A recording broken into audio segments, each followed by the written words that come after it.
Merci Frédéric Seyss. Donc vous nous avez rappelé, vous avez rappelé à la jeune génération qu'il ne fallait pas rester hors sol, mais bien réancrer la technique et les événements architecturaux dans le contexte historique. Et du coup, Danielle Wollmann, qui a été une pionnière en histoire de cette époque, qui a appartenu à un grand centre, l'Institut d'histoire du temps présent, qui s'est consacré à l'étude de la période de l'occupation, enfin pas seulement à ça, mais beaucoup à ça. Du coup, j'ai la joie donc de te demander de venir nous parler de l'épuration qui a eu lieu, qui n'a pas eu lieu. Enfin, ça, c'est à toi de nous le dire. Bon, je vais essayer de parler de cette question de l'épuration des architectes qui finalement se trouve en filigrane de tout ce qu'on raconte depuis ce matin, qu'ont fait les architectes sous le régime de Vichy, et pour le dire de façon schématique, ont-ils été des collaborateurs, ont-ils été des résistants, se sont-ils accommodés, ont-ils été opportunistes? Alors, je vous dis tout de suite que vous allez être déçus, parce que je ne vais pas pouvoir répondre vraiment à la question. Je vais essayer de vous expliquer pourquoi. Premièrement, tout au long de l'entre-deux-guerres, et Frédéric Seyss vient de nous le rappeler, les architectes avaient réclamé une organisation de leur profession, organisation qui avait pour but de protéger le titre. Leur idée, c'était qu'il y avait des tas de gens qui n'avaient pas de diplôme, ni des beaux-arts, ni des écoles régionales, ni de l'école spéciale, et qui faisaient de l'architecture, et qui d'ailleurs se donnaient le titre d'architecte. Ils visaient les ingénieurs, les maîtreurs, les géomètres, éventuellement même les conducteurs de travaux et les entrepreneurs, si je ne les ai pas déjà nommés, je ne me souviens plus. Et on recensait en 1939 environ 12 000 praticiens, sur quasiment que des hommes, quelques rares femmes, qui se disaient architectes. Mais ils étaient loin d'avoir tous le titre d'architecte, ni des PLG, ni des SAR, rien du tout. Donc, ils se sont efforcés dans l'entre-deux-guerres d'avoir cette protection, que les ingénieurs ont obtenu en 1934. Leur titre a été protégé en 1934. Et il y a eu plusieurs projets qui expliquent pourquoi certains ont la mémoire que l'ordre a été constitué en 1936, parce qu'en effet, dans les années 30, il y a eu plusieurs projets de réglementation du titre qui n'ont pas abouti pour un certain nombre de raisons, mais surtout à cause de l'individualisme de la profession qui voyait très mal une organisation qui aurait encadré leur génie artistique, pour être un peu schématique et aller vite. C'est pourquoi, quand en décembre 1940, l'ordre est constitué, la plupart des architectes sont très contents. Pour eux, c'est une aubaine. Enfin, leur titre est protégé. Alors, évidemment, par rapport au projet des années 30, et en particulier du Front populaire, si tant est qu'il y en ait eu, la création de l'ordre, c'est en effet une organisation professionnelle, mais c'est une organisation professionnelle corporatiste. Ça rentre dans l'idéologie vichiste du corporatisme, c'est-à-dire que sont supprimés, puisque l'ordre est constitué, les syndicats, les associations, les fédérations, toutes les sociétés de défense de la profession, je dirais organisées de façon libre, sous le mode, on va dire, associatif. Cette création de l'ordre, donc, semble bienvenue, et en tout cas, elle joue son rôle, puisque si on recense environ 12 000 personnes qui pratiquent l'architecture en se donnant ou non le titre, en tout cas qui peuvent signer des projets comme architectes, en 1944 ou 1945, ils sont plus que 6 000. Ça veut dire qu'il y a la moitié des praticiens d'avant la guerre qui ne peuvent plus porter le titre et qui ne sont plus protégés. Alors, qui sont ces 6000 écartés, eh bien, les géomètres, les ingénieurs, les maîtreurs, les entrepreneurs qui n'avaient pas le titre, plus un certain nombre de gens qui sont écartés, les étrangers, alors qu'avant avant la guerre, ils pouvaient être là, on l'a dit tout à l'heure, les juifs, sauf ces fameux 2% qui sont autorisés à s'inscrire au tableau.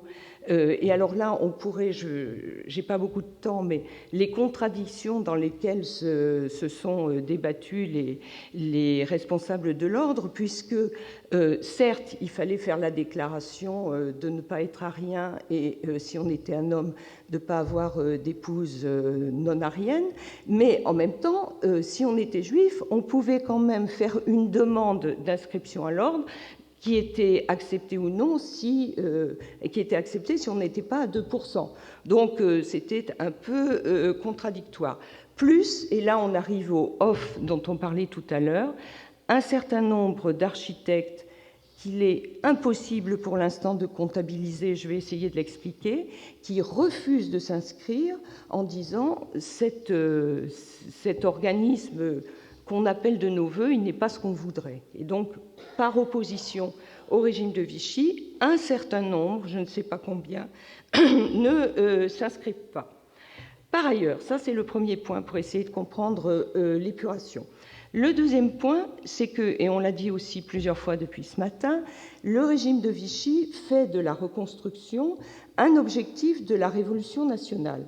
Or, on l'a dit aussi, les architectes sortent d'une période de marasme. Il y a eu une embellie à la fin de la Première Guerre avec la première reconstruction, mais à partir de la fin des années 20 et surtout tout au long des années 30, la commande s'est restreinte.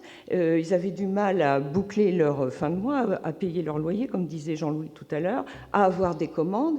Et l'idée qu'un régime qui, leur donne cette fameuse organisation qu'ils attendaient depuis longtemps, et deux, dit qu'il va reconstruire, que c'est un objectif prioritaire de la Révolution nationale, ça ne pouvait que leur sembler une aubaine et leur sembler un régime qui prenait en compte leurs objectifs professionnels.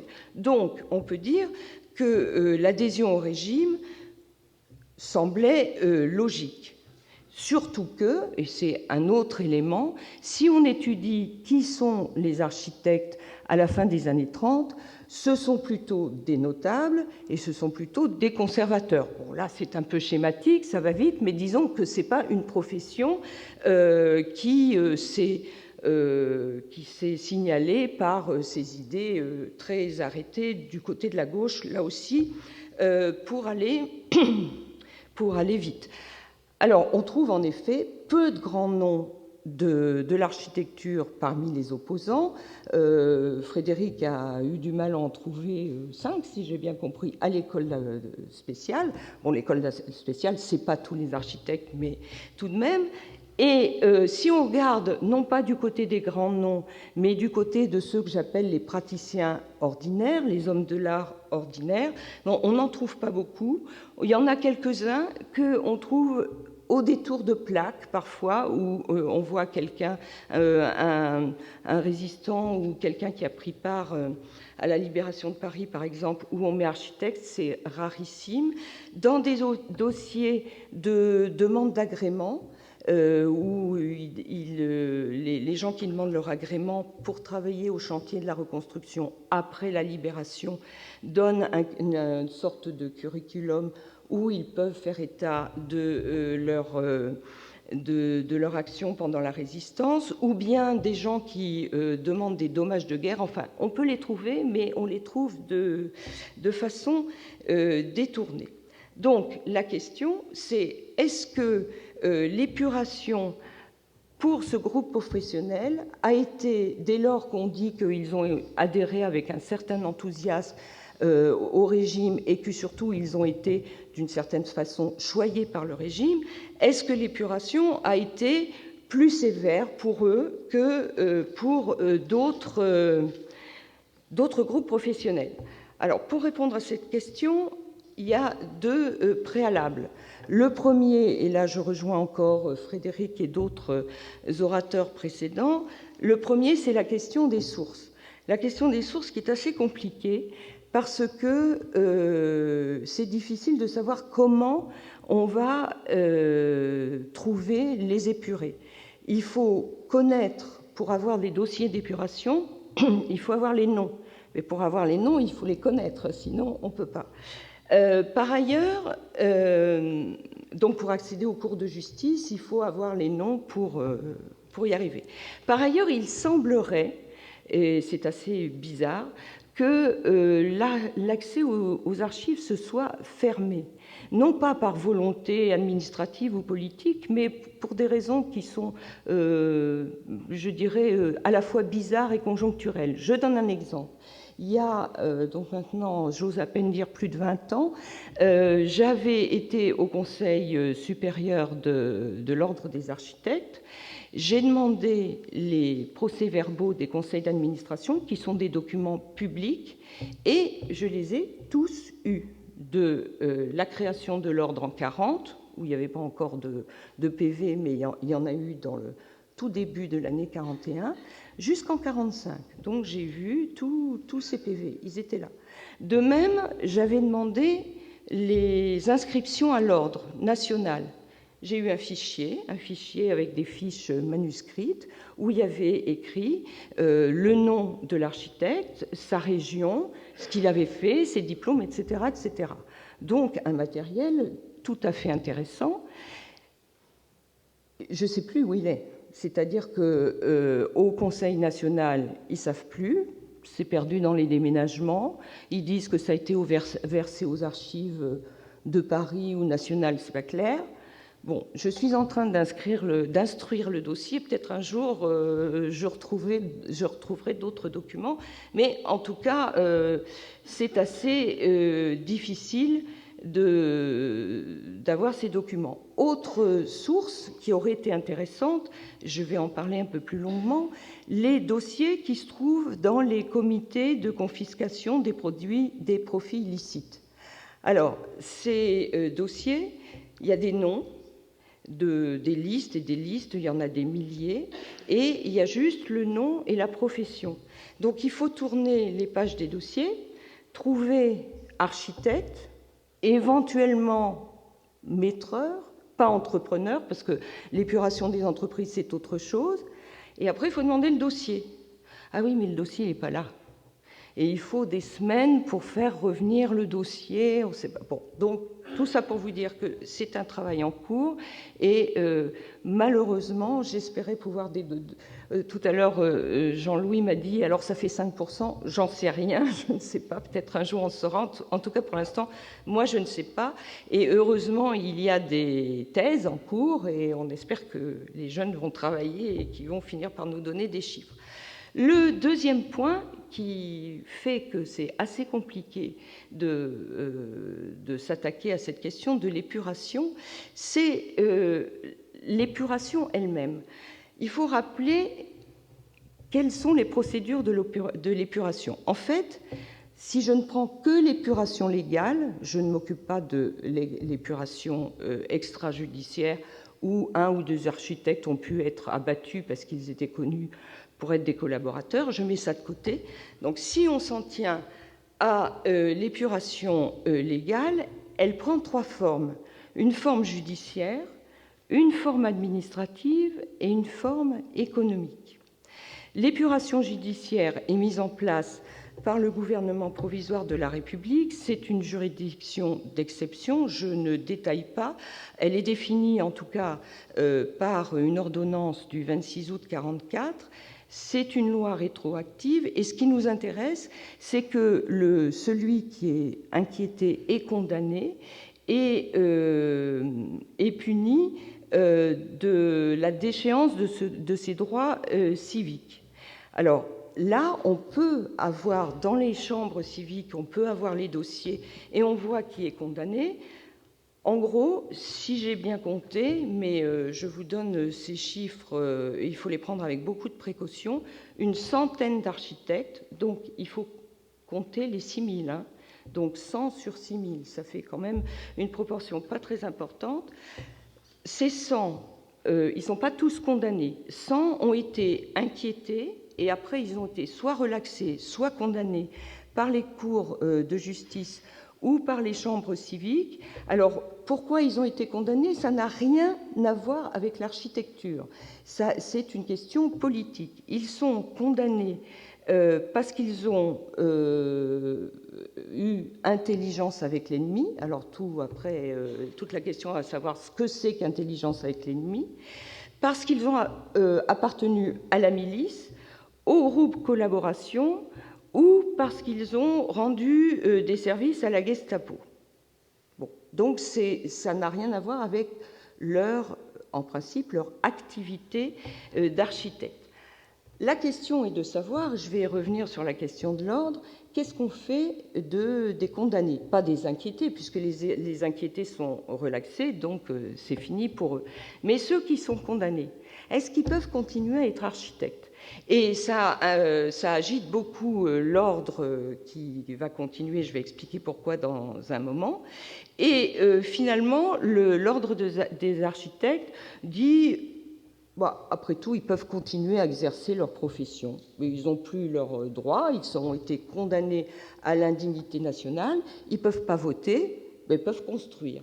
Donc, sur le plan strictement professionnel, ça ne change rien. Ça fait quand même un peu gênant dans le contexte de 1945. Donc, finalement, il est dit qu'ils peuvent continuer à être inscrits au tableau de l'ordre, ils peuvent continuer à travailler, mais ils ne peuvent pas siéger dans les conseils régionaux et au Conseil national, parce que quand même, là, c'est peut-être un peu trop. Donc, finalement, une épuration judiciaire, on va dire assez légère, qu'il faudrait rapporter à l'épuration judiciaire de l'ensemble de la France, et donc ça reste dans les mêmes fourchettes, c'est ni plus ni moins à peu près, je vais très vite. Deuxième type d'épuration, l'épuration administrative. Alors là aussi c'est intéressant et un peu complexe, puisque l'épuration administrative vise à exclure des postes de responsabilité ceux qui ont, selon l'expression, rompu le pacte national. Autrement dit, si on veut parler simplement, tous ceux qui ont été, d'une façon ou d'une autre, dans les instances de Vichy, à quelque niveau que ce soit. C'est une chose, et on a parlé amplement depuis ce matin de ce fameux commissariat technique à la reconstruction immobilière, où il y a eu, en effet, tout un personnel d'architectes qui a travaillé là. Je vais en dire 2 mots tout à l'heure. Ils étaient là. Mais en même temps, et c'est là où les choses se compliquent, en même temps, De Gaulle a eu... on peut dire l'intelligence, après on peut discuter de savoir quelle est cette intelligence, de décider de faire une distinction entre les techniciens et les politiques, avec l'idée que si on mettait dehors tous les fonctionnaires et tous les techniciens qui avaient travaillé pendant la guerre, ce serait plus dur de reconstruire, on avait besoin de personnel.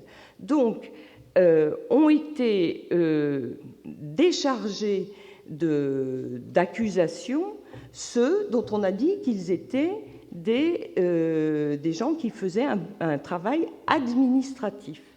Or, cette façon de voir les choses, qui était une façon de cimenter l'unité nationale et de ne pas élargir la fracture qui pouvait mener à la guerre civile, a protégé les architectes. Je prends l'exemple de ce fameux commissariat technique à la reconstruction immobilière. Aucun des membres, je les ai tous épluchés, ça là, il y a les archives, c'est aux archives nationales, aucun des membres de ce comité n'a été inquiété, sauf le directeur. Le directeur a été mis dehors, mais sinon, enfin, il n'a pas été mis dehors, il a été mis à la retraite. Hein. Il a eu droit à, je ne sais plus comment on dit, mais il a fait valoir ses droits à la retraite. Voilà quelle est l'expression. donc Muffan, un ingénieur qui a dirigé ce comité. Les autres, non seulement ils n'ont pas été inquiétés, mais ils ont tous, sauf ceux qui ne le voulaient pas, mais il n'y en a pas eu beaucoup, ils ont été reversés dans les nouvelles institutions créées pour la reconstruction, c'est-à-dire le ministère de la Reconstruction et de l'Urbanisme. Donc, sur le plan administratif, une épuration vraiment très légère qui s'est faite en fonction des directives politiques. Les politiques, c'est une chose, les techniciens, c'est une autre, et on ne touche pas aux techniciens. Reste le troisième niveau, qui est l'épuration économique.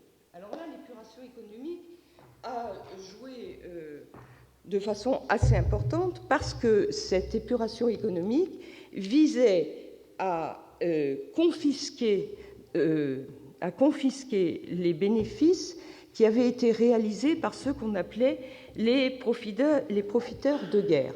Elle visait d'abord et en priorité les agences, pour ce qui est des architectes, les cabinets et les agences qui avaient travaillé pour des chantiers civils ou militaires allemands, ça veut dire réfection d'immeubles, aménagement de casernes, aménagement de logements, construction d'aérodromes, et puis bien sûr les casemates des murs de l'Atlantique et de la Méditerranée.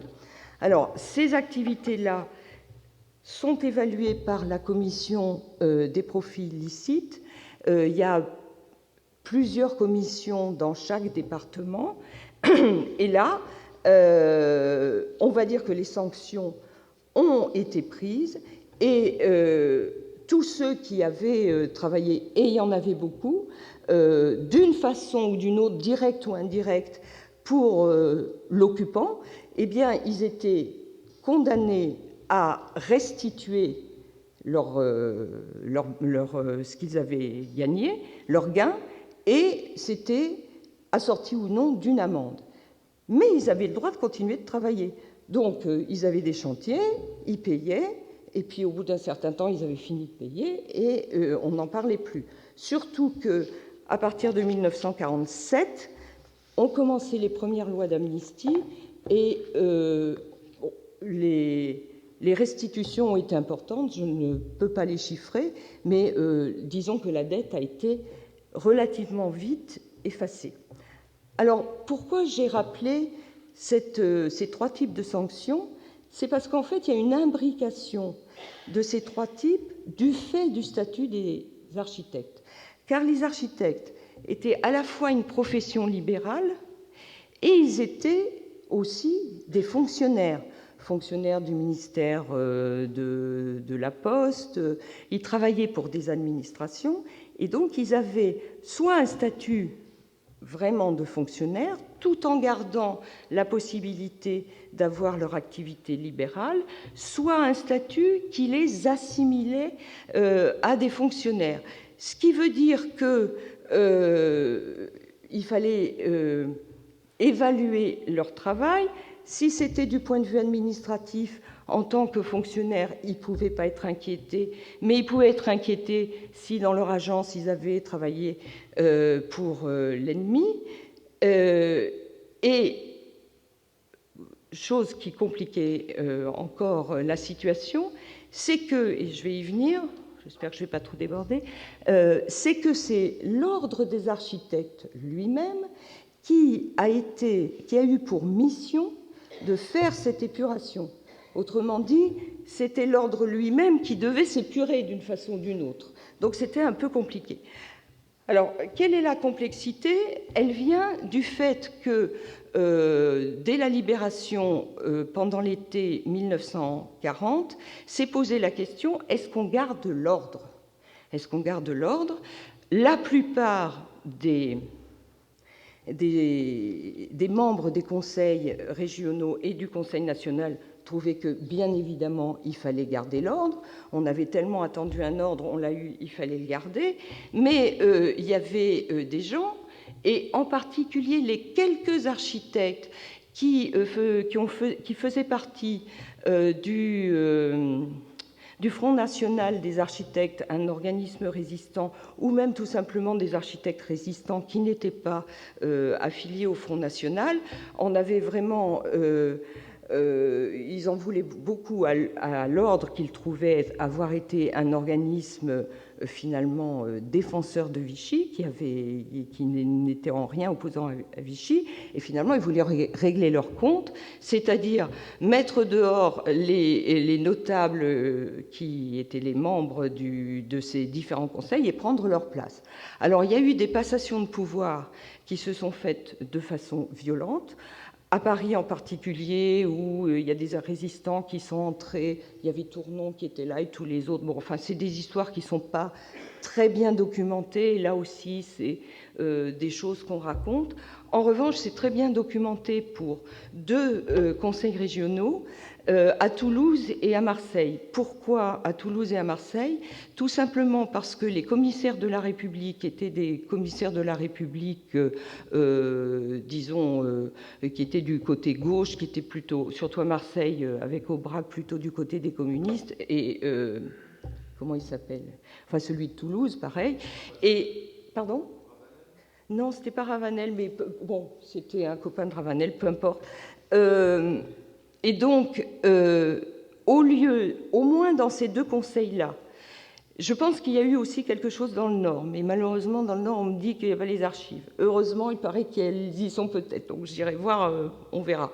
Mais en tout cas, dans ces 2 régions, les commissaires de la République n'ont pas suivi la procédure légale, qui était les anciens conseils restent en place tant qu'il n'y a pas des nouvelles élections, donc ils continuent leur travail, on ne les met pas dehors. Et à Marseille et à Toulouse, ils ont été mis dehors manu militari, et il y en a d'autres qui ont pris leur place. Et horreur, parmi ceux qui avaient pris leur place, d'une part, évidemment, il y avait des résistants, mais surtout, il y en avait qui n'étaient pas inscrits à l'ordre. Alors là, quand même, où allait-on? Donc, les choses se sont passées un peu difficilement. Dans d'autres régions, comme à Tours et à Bourges, où on a aussi les archives, ça s'est passé tout à fait tranquillement. En fait, ils sont restés en place. Les autres, on en a pris un de plus, mais ceux d'avant sont restés. Et ça n'a pas posé de problème. Alors, là-dessus, les nouveaux conseils régionaux doivent être élus et ils doivent s'occuper de l'épuration. Alors, en fait, ce qu'ils font, c'est qu'ils sont obligés d'accepter dans tous les conseils régionaux au moins un représentant des groupes de résistance, ce qui donc était tout à fait nouveau, et un représentant des non-diplômés. Ça a été difficile à admettre parce qu'il y avait le spectre de si on reprend des non-diplômés, est-ce qu'on ne va pas perdre tout ce qu'on a gagné? C'était Cassou. Bon, alors c'est pas étonnant que Cassou n'ait pas tout à fait suivi la procédure légale. Alors, qui sont les épurés? La section d'épuration est saisie parce que tout de suite, quand l'ordre a eu pour mission de faire l'épuration, tout de suite les membres du conseil, parisiens mais ailleurs pareil, ont mis en garde contre les effets de revanche, de règlement de compte et de délation, en disant il faut faire attention des plaintes qu'on reçoit. Donc finalement, la section d'épuration est saisie soit par le ministère de l'Éducation nationale, dont relevaient les architectes, soit par des plaintes signées et motivées. Donc on ne pouvait pas juste dire celui-là a collaboré, il faut l'épurer.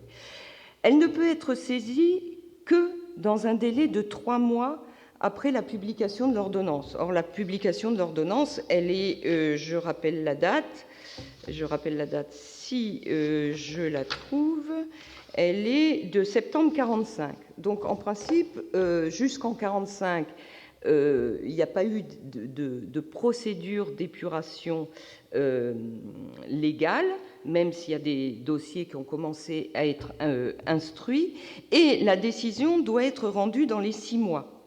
Mais pendant ce temps-là, il faut entendre les architectes qui sont inquiétés, tous les témoins, et il faut instruire tout un dossier. Donc en fait, ça dure beaucoup plus longtemps, et alors qu'au début, les sanctions sont un peu plus fréquentes, plus le temps passe et moins elles sont fréquentes. Ces sanctions, elles sont, vous allez voir, elles n'ont rien à voir avec les sanctions judiciaires. C'est un blâme, c'est la sanction la plus basse, un blâme en chambre du Conseil de l'ordre, un avertissement avec inscription au dossier, une suspension pour une durée qui ne peut pas excéder 5 ans. Et quand on regarde les quelques dossiers qu'on a, ça dure rarement 5 ans. En général, ils sont réintégrés avant. Et la radiation du tableau. Alors, la radiation du tableau, elle a vraiment beaucoup occupé les différents conseils, que ce soit à Paris ou dans les régions. Est-ce qu'on radie ou est-ce qu'on radie pas? Évidemment, la base voulait radier, parce que si on radiait, ça enlevait de la concurrence. Mais les instances hiérarchiques ont essayé de radier le moins possible. Alors maintenant, évidemment, vous allez me dire combien, je ne sais pas. On avait fait, il y a 20 ans, quand on avait fait cette première étude, avec Frédéric Boucher, une base de données. Il y a 20 ans, les bases de données, c'était moins facile à faire que maintenant. Et sur les 6000 architectes de toute la France, on en avait relevé 1000, ce qui est déjà pas mal. Sur les 1000, on trouve 20 radiés, c'est quand même pas beaucoup, et il n'y a pas la raison. Donc on ne sait pas si c'est judiciaire, si c'est administratif, ça je suis presque sûre que non, ou si vraiment ils avaient fait trop de profits illicites. Donc pour finir, je dirais que dans l'état actuel de la recherche, et en fait c'est un appel à la recherche, s'il vous plaît, mettez-vous à travailler sur ces questions. Je pense qu'on les trouvera, les archives, et on doit pouvoir travailler. En tout cas, dans l'état actuel de la recherche, l'épuration sous son triple aspect judiciaire, administratif et économique a répondu à une double logique de la défense de la profession.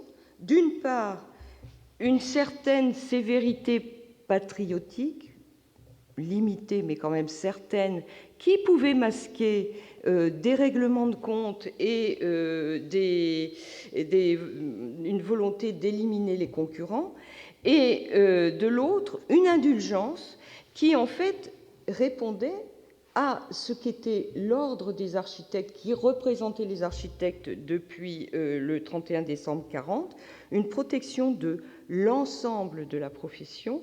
Et je ne suis pas une adepte de l'histoire quantitative, mais c'est absolument indispensable. Donc je dirais qu'en l'état actuel des choses, moins de 5% d'architectes ont été inquiétés et environ 2%, donc des 6000, ont été sanctionnés par une de ces 3 sanctions. Je vous remercie.